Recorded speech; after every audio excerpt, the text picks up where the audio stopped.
जब मैंने सुना ये टिकैत या डकैत जो भी आप लोग समझो या कहते हो, मैं नहीं पढ़ना झमले में, कहता है जी योगी बाहरी है, मोदी बाहरी है। अरे जब तू दिल्ली में बैठा तो तू क्या था? How dare you come to Delhi? Delhi वाले बाहरी लोगों को क्यों वेलकम करें?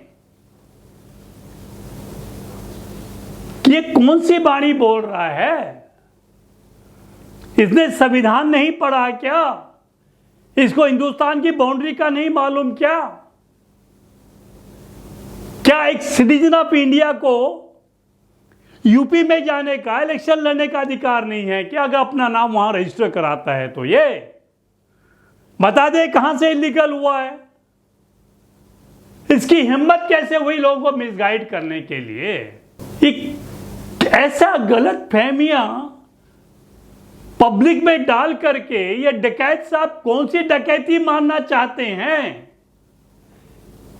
अरे पब्लिक से तुझे वोट नहीं देनी, तुझे एमएलए का जी भी सीट नहीं जितानी, एमपी की तो बहुत दूर है। कहता है जी योगी जी उत्तराखंड से आए, अपना उत्तराखंड भाग लें, हमें नहीं चाहिए यूपी में। मोदी जी गुजरात के हैं तो गुजरात भाग जाए, यहां से हमें एमपी नहीं जिताना। अरे तू कौन होता है जिताने वाला? अगर तेरे अंदर हिम्मत होती तो उस समय योगी हार जाता ना। तूने क्यों नहीं दिखाए अपने गट्स?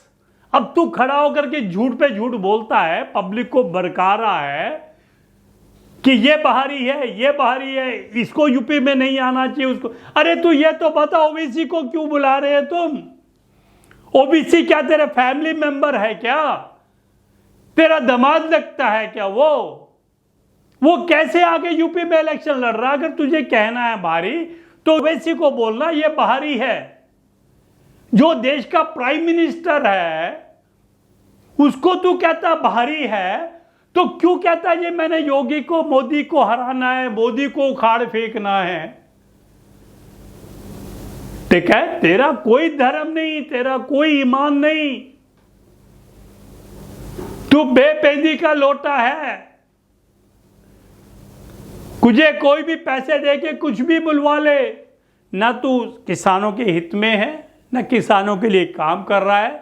तो ये अपनी पावर चाहिए, तू पावर के लिए काम कर रहा है, इसमें कोई शक ही नहीं है। पब्लिक को मत बेवकूफ बना, इंसान बन के रहे, वरना एक उसके भी दिन आते हैं और वो दिन दूर नहीं जब तू जेल की सलाखों के अंदर होगा।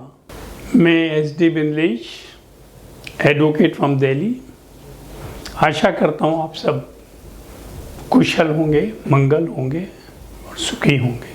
आज आप सभी को मालूम है कि मुजफ्फरनगर के अंदर GIC जो एक बड़ा प्रोमिनेंट वहाँ का ग्राउंड है, उसमें राकेश डकैत, सॉरी मैं उसको डकैत ही बोलता हूँ, गलती से या मुंह से निकल जाता है, एक महापंचायत कर रही हैं।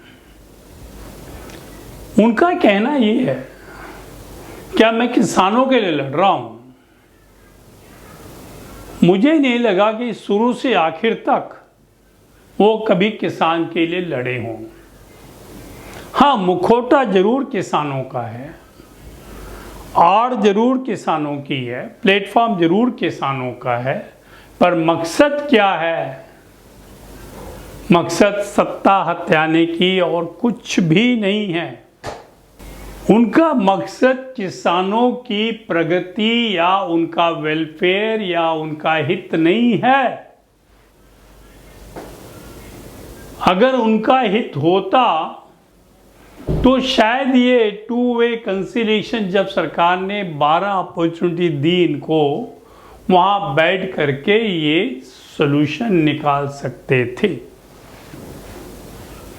आज लगभग 9.25 महीने हो गए हैं, आज तक सरकार ने इनकी बातें नहीं मानी। क्यों नहीं मानी? ये शुरू में खालिस्तानी प्रमोटेड इवेंट था। किस तरह से खालिस्तानियों ने जो इस पूरे मजमे का फाइनेंस कर रहे थे, इसको टेक ओवर कर लिया और वहाँ पर बहुत बढ़िया फैसिलिटीज, एसी हुए, पिज़्ज़ा का हो रहा, ये हो रहा था। साथ ही साथ आपको बड़ा हैरानगी होगी जब मैं कहूँगा उनको रात के लिए भी उनके लिए बढ़िया बढ़िया चीज़ें अवेलेबल कराई गई।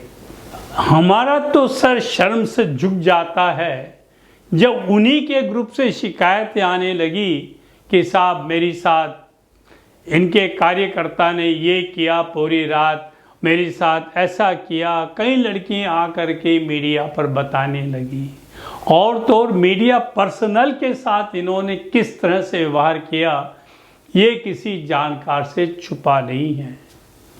और तो और जिन्होंने अपोज किया या जो वहां से निकलने की कोशिश कर रहे थे उनका उन्होंने दाह संस्कार भी करा दिया वहीं पर।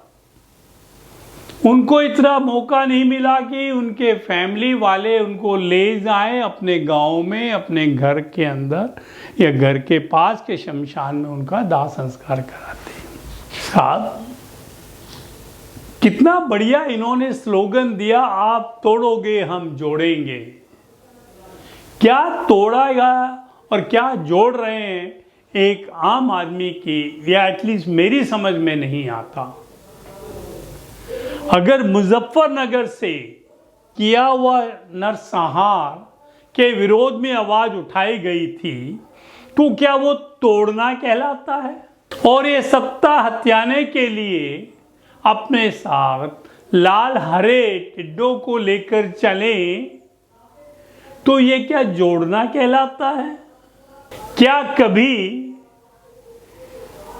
पूरा पश्चिम उत्तर दक्षिण इकट्ठे रह सकते हैं? क्या दो तीन विपरीत विचारधारा वाले इकट्ठे चल सकते हैं? I doubt it. उसके बावजूद भी डिकेट अपने आप को बहुत बढ़िया इवेंट मैनेजर के रूप में दिखा रहे हैं। और आज तो वो कहते हैं साहब हमने तो 5 से 7-8 लाख लोग इकट्ठे कर लिए।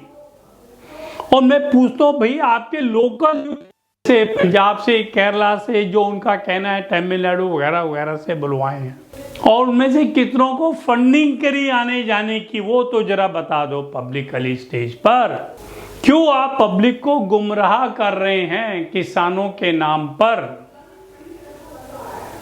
ठीक है, किसान अन्नदाता है, अन्न उगाते हैं, तो क्या जो फैक्ट्रियों में काम करते हैं, हमारे लिए कपड़ा बनाते हैं, देश के लिए वारफेयर बनाते हैं, पिस्तल बनाते हैं, मशीन गन बनाते हैं, पेटेंट टैग बनाते हैं, क्या वो नहीं है इस देश के? क्या उनको कोई इज्जत रिगार्ड नहीं मिलेगा? क्या वो जो बड़ी बड़ी फैक्ट्रियों के मालिक हैं, जिन्होंने हमारे देश को कमा करके टैक्स दिया है, जिनके कारण हमारी सरकार जो है चल रही है और इतनी स्कीमें ला रही हैं, क्या वो हमारे धन्यवाद के योग्य नहीं है? अगर आप दूसरी तरफ देखें तो जो हमारी ऑर्गेनिक खेती होती थी, जिसको खा के इंसान हिष्ट पुष्ट और तंदुरुस्त रहता था, वो कहां चली गई? क्या इन्हीं के चेले चपटों ने इस खेती के अंदर इतना सारा केमिकल डाल दिया, इतना कार्बन जो उसमें डाल दिया है, पेट्रोलियम प्रोडक्ट उसमें डाल दिया है ट्रैक्टरों के धुएं से, और इतना वो जो इसके ऊपर छिड़काव केमिकल का करते हैं। आजकल प्लांट ग्रोथ हार्मोन भी आ रहे हैं, जिसको आप एक खराब सब्जी के ऊपर छिड़कोगे तो वो बिल्कुल तारोताजा नजर आएगी। आप जरा गाजीपुर मंडी में जाके देखिए किस कदर मिलावटी सब्जियां, मिलावटी फल वहां बिक रहे हैं। क्या वो लोग इन्हीं के चेले चपाटे नहीं हैं, जिनका मकसद सिर्फ प्रॉफिट कमाना है। उन्हें हमारे देशवासियों की सेहत से कोई लेना देना नहीं है। फलों में इंजेक्शन ठोक ठोक के, कहीं ऑक्सीटोसिन के, कहीं कार्बाइड के, कहीं प्लांट और रेगुलेटर हार्मोन के द्वारा ऐसी सब्जियां, ऐसे फल मार्केट में दे रहे जिनको खाने के बाद इंसान को कैंसर होना लाजमी है। और आप सभी भाइयों को पता होगा कि कैंसर का इलाज कितना महंगा है। कम से कम भी 20 लाख रुपए अगर खर्च करने के बाद भी कैंसर का मरीज बच जाए तो आप गनीमत मानिए, उस ऊपर वाले को धन्यवाद दीजिएगा। क्या एक अच्छे किसान का यही फर्ज होता है? फिर उसके बावजूद भी हमें इतना चाहिए, इतना चाहिए, इतना चाहिए, इतना चाहिए, और फिर इनकम टैक्स देना नहीं, वेल्थ टैक्स देना नहीं, सब्सिडी सब में चाहिए, चाहे वो खाद हो, चाहे ट्रैक्टर हो, चाहे केमिकल हो, चाहे बीज हो, लोन भी विदाउट इंटरेस्ट चाहिए। जब सब्सिडी जा रही है, इतने बेनिफिट दिए जा रहे हैं, तो मिनिमम सपोर्ट प्राइस किस बात का? Let it come in the open market. Demand and supply जो बेसिक प्रिंसिपल ऑफ मार्केटिंग है, वो क्यों नहीं इसमें अप्लाई होता है? अगर इन सब फैसिलिटीज के बावजूद भी हमारे टिकैत साहब आ जाएं और कहें हम तो किसानों के लिए लड़ रहे हैं, साहब मोदी गवर्नमेंट उखाड़ फेंकेंगे, योगी गवर्नमेंट उखाड़ फेंकेंगे, हम इनको मजा चखाएंगे, हम इनको वोटों की चोट देंगे, मोदी ढोंगी है, योगी ढोंगी है, मर जा मोदी, मर जा मोदी, मर जा योगी, मर जा योगी। क्या ये किसानों का हित है? लड़कियों का रेप करना, लोगों को जिंदा जलाना, हमारे राष्ट्रीय ध्वज को उखाड़ फेंकना और वह खालिस्तानी या निशान जो है उनका झंडा लगा देना, क्या ये किसानों के लिए शोभा देता है? क्या उनकी ये मुराद है? अरे मोदी सरकार ने कितना पैसा इनको बांटा है, जरा वो भी देख लीजिए आप। तो मेरा कहने का तात्पर्य है कि ये जो हमारे टिकैत साहब ये ड्रामा कर रहे हैं, ये ड्रामा जो है बिल्कुल फेक ड्रामा है। It is a kind of cheating with the public, ये फ्रॉडुलेंट एक्शन है उसका। और मैं भी यहीं, आप भी यहीं, आप देखते रहना, इसी इलेक्शन के अंदर शायद ये इलेक्शन लड़े और इन्होंने अपना बेस तैयार करना था, वो ये बेस तैयार कर रहे हैं कि कल को अगर मुझे लड़ना होगा तो मैं थंपिंग मेजॉरिटी से जीतूं, क्योंकि पहली बार तो जीत नहीं पाए, दूसरी बार भी नहीं जीत पाई है। तो जो प्लान है उनकी, that is not for the benefit of the किसान। Kisans are heavily subsidized. They are already earning a lot. अगर उनकी दुर्दशा हो रही है, उनकी हालत खराब है, तो उसमें सरकार की गलती नहीं है। ये गलती उनकी है जो बिचौलिए वहां बैठे हैं, जो उनसे सारी की सारी फसल खरीद लेते होने पुने दामों में, और उनकी पेमेंट 2-2, 3-3 साल में जाके करते हैं। ये बात टिकैत कभी नहीं बोलेंगे अपने मन से, क्योंकि उनके मंच की, उनके इस डेमो की, उनके इस जो तामझाम उन्होंने रखा हो, इस सारे की फंडिंग तो वही कमीशन एजेंट बिचौलिए कर रहे हैं। बिहार से, यूपी से, रिमोट विलेजेस से अगर 10,000 रुपये टन, 11,000 रुपये टन आप चीज़ को या वीट को खरीद करके जाके पंजाब के अंदर अपने आप को किसान शो करके, और कोई ऐसा प्रूफ ना दे करके साहब मैं किसान हूँ, मेरी ज़मीन है, मैं जोतता हूँ उसको, और वहाँ पे 1800, 1900, 2000 में अगर आप बेच देते हैं, तो इससे fraud with the government, with the public, with the किसान आल्सो। तो ये बताओ, क्या आपके टिकैत साहब ने कभी ये चीज़ बताई पब्लिकली? ये बेचारे भोले भाले किसान, उनको ऐसा ये नशा दे रहे हैं कि साहब योगी और मोदी जो है इस देश को बर्बाद कर रहे हैं, उन्हें उखाड़ फेंको। मुझे बताओ किसी किसान ने ये कहा है आज तक, एक्सेप्ट दिस पॉलिटिशियन, ये जो खड़े के चट्टे बट्टे इसमें बैठे हुए हैं, योगेंद्र जी हैं, पता नहीं क्या क्या बोल जाते हैं मंच पर आकर के। वो चंदोनी है, वो पता नहीं क्या क्या बोल जाते हैं। और ये है तो टिकैत का तो खैर कहना ही नहीं है, कह दिया इंडिया फॉर सेल का बोर्ड लगा रखा है मोदी ने। अरे भैया, ऑप्टिमाइजेशन ऑफ दी एसेट्स तो होना ही चाहिए। अगर आपके पास मकान है, आप किराए पे नहीं दे रहे हो, यू आर लूजिंग इट। कुछ तो earning by way of rent होगी, या उसको किसी चीज के लिए इस्तेमाल करिए। खाली पड़े रहेगी तो that is share wasters of your assets. अगर कोई बिजनेस स्टार्ट कर रखा है, वो बिजनेस लॉसेस में जा रहा है, अगर उसका मैनेजमेंट बदली करके आप प्रॉफिट अर्न कर जाते हो, तो व्हाट डज इट मीन? क्या ये देशद्रोह है?